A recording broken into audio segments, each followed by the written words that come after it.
Every season has its own special dish. And you know what? This monsoon also has a very special and my most favorite dish, patyud, or even patyodu. Yes, today we are going to Uttarakhand and we are making patyodu ki sabzi.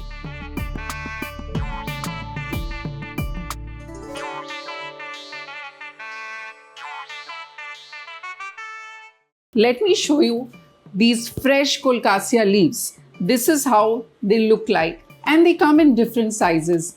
If this is not available, you can always replace them with kale leaves or spinach leaves. So let's get started. The first step is to clean and wash them thoroughly and then pat dry with a dry towel.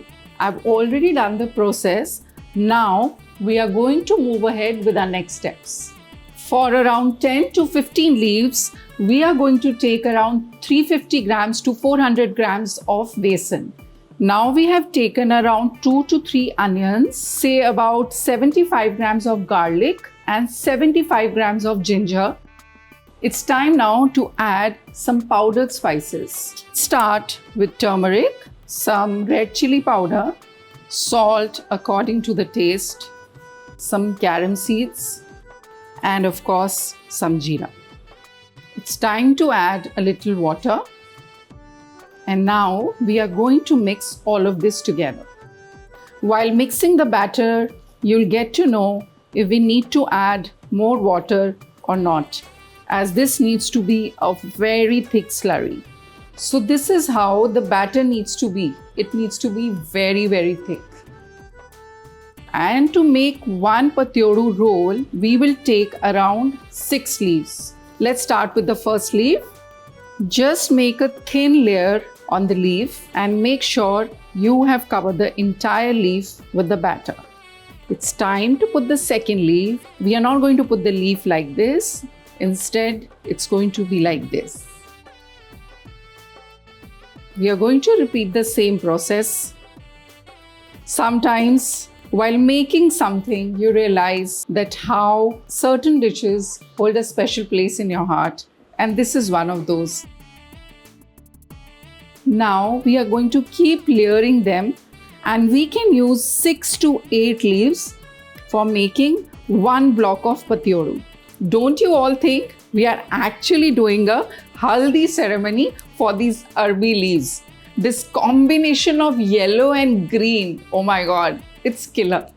Now to make the perfect roll, we will first fold the side edges and then we are going to start from one side and that's how we'll continue going.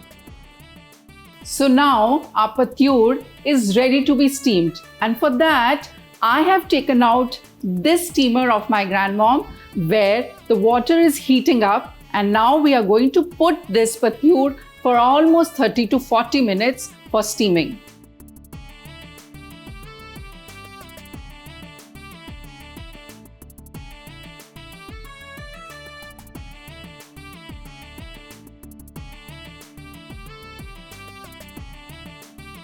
Wow, our patyud is ready. It's fully steamed and you can see the vibrant colors. We will allow this to cool and only then we are going to cut it. So meanwhile, we are going to start making the tempering of this delicious sabzi. So we are going to add 1.5 tablespoons of mustard oil. We are going to add some dry red whole chilies. Time to add some jhakia. If you don't have this, you can also add mustard seeds, some jeera, and now I'm going to add sliced onions. When the onions start turning pink, we can add some turmeric, salt to taste, and of course, some red chilli powder. Give it a good mix and add 2 to 3 fine chopped tomatoes. As you can see, they have cooled down now. Cut them from the center. See the layers.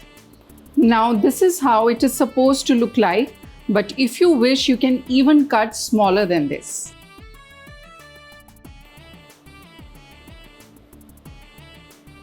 Wow. I'm going to add a little coriander at this stage, but we will also add it later. Adding green chilies is optional.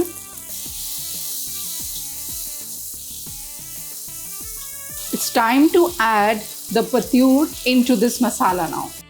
I will add a little bit of water into it. Just mix it well and let it cook for 2 minutes. I'm going to put a little more of coriander.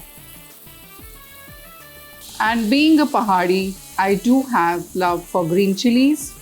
It's time to finish this dish with a little amchur.